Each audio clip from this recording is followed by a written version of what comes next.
Jatam, Shirley Koanda sekedar jadi badut istana demi kepentingan oligarki tambang. Pelantikan Shirley Conda dan Sarbin Sehe sebagai gubernur dan wakil gubernur Maluku Utara periode 2025 hingga 2030 dianggap sekedar membawa angin segar bagi kekuasaan politik pemerintahan Prabowo Subianto ke depan. Sebab, roda pemerintahan mantan militer era Orde Baru itu tampaknya terus bergantung pada sektor sumber daya alam, salah satunya dengan melanjutkan program hilirisasi warisan Joko Widodo. Menurut Zulfikar Sangaji, dinamisator jaringan advokasi tambang, Jatam, Maluku Utara, situasi itu juga membuat Shirley, sebagai gubernur tak bakal berkutik dengan kebijakan pemerintah pusat. Apalagi, kewenangan daerah telah tersentral atau diambil alih oleh pemerintah pusat yang membuat kepala daerah sekelas gubernur tak bisa mengambil posisi politik berbeda. Shirley dan Sarbin sendiri didukung oleh Partai Nasdem, PPP, Demokrat, PKB, PAN, Gelora, Buruh, dan PSI pada Pilkada serentak 2024. Meskipun tak diusung oleh Partai Gerindra milik Prabowo, namun, sebagian partai pengusung pasangan ini telah terkonsolidasi dalam Koalisi Indonesia Maju, KIM, sebuah koalisi pendukung Prabowo Gibran pada Pilpres 2024. Hegemoni elit politik nasional yang tak terbendung itu, membawa kita pada kesimpulan jika perjalanan kekuasaan politik Shirley dalam memimpin Maluku Utara selama 5 tahun ke depan, disinyalir hanya menjadi badut istana.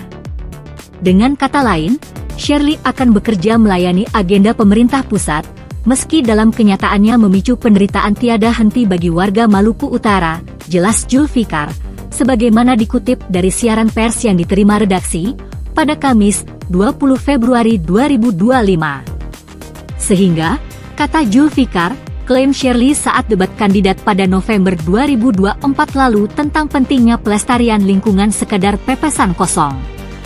Mengingat, selain partai pengusungnya, Shirley juga sebenarnya merupakan salah satu aktor yang berkepentingan langsung dengan sektor pertambangan serta industri ekstraktif di Maluku Utara. Dalam penelusuran Jatam Maluku Utara, menemukan setidaknya ada 6 industri berbasis lahan yang terhubung langsung dengan Shirley, yakni PT Indonesia Mas Mulia, Emas, PT Amazing Tabara, Emas, PT Bella Sarana Permai, Pasir Besi, PT Karya Wijaya, Nikel, PT Bella Kencana, Nikel, dan PT Bella Berkat Anugerah, Kayu Lok. Berbagai izin usaha berbasis lahan itu, rata-rata Shirley memiliki menguasai saham mayoritas. Meski di antaranya ada yang sudah dicabut. Namun situasi ini mengkonfirmasi kalau Shirley sebagai gubernur juga merupakan seorang pebisnis ekstraktif yang tidak terbebas dari kepentingan, tambah Zulfikar. Sejalan dengan itu, roda pemerintahan Provinsi Maluku Utara selama 5 tahun ke depan berada dalam kendali oligarki.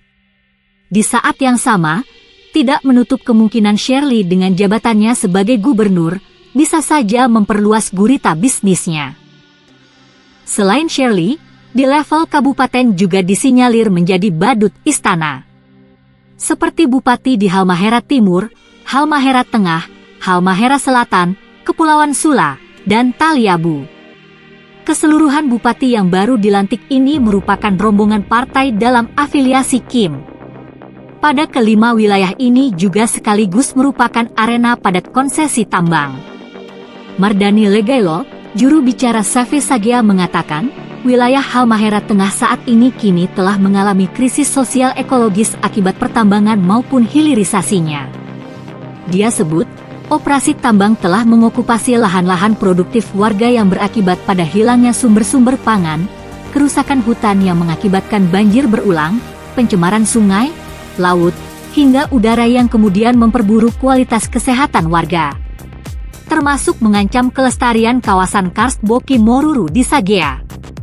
Dalam situasi ini tidak mungkin kita mengharapkan Bupati baru Halmahera Tengah melakukan pemulihan.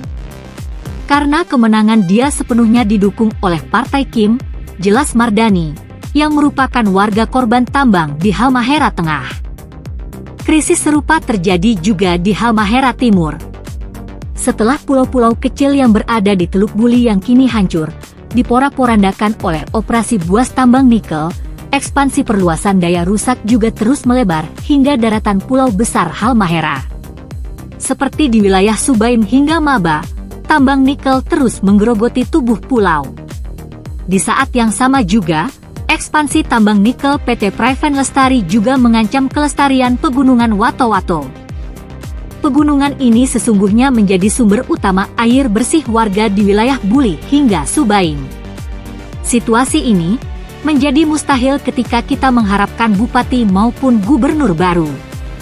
Alih-alih mereka akan berada di garis depan untuk menyelamatkan ruang hidup tersisa, justru yang terjadi mereka hanyalah operator istana yang mempercepat proses daya rusak, tambah Said Marsaoli, juru bicara alinasi masyarakat Buli Peduli Wato-Wato. Situasi pelik ini, tambah warga Buli itu, tentu tak meninggalkan nasib perempuan yang mana mereka adalah orang yang paling terdampak. Kebutuhan utama yang berkaitan dengan air untuk rumah tangga, rentan terpapar dengan cemaran yang akan mengancam kesehatan mereka.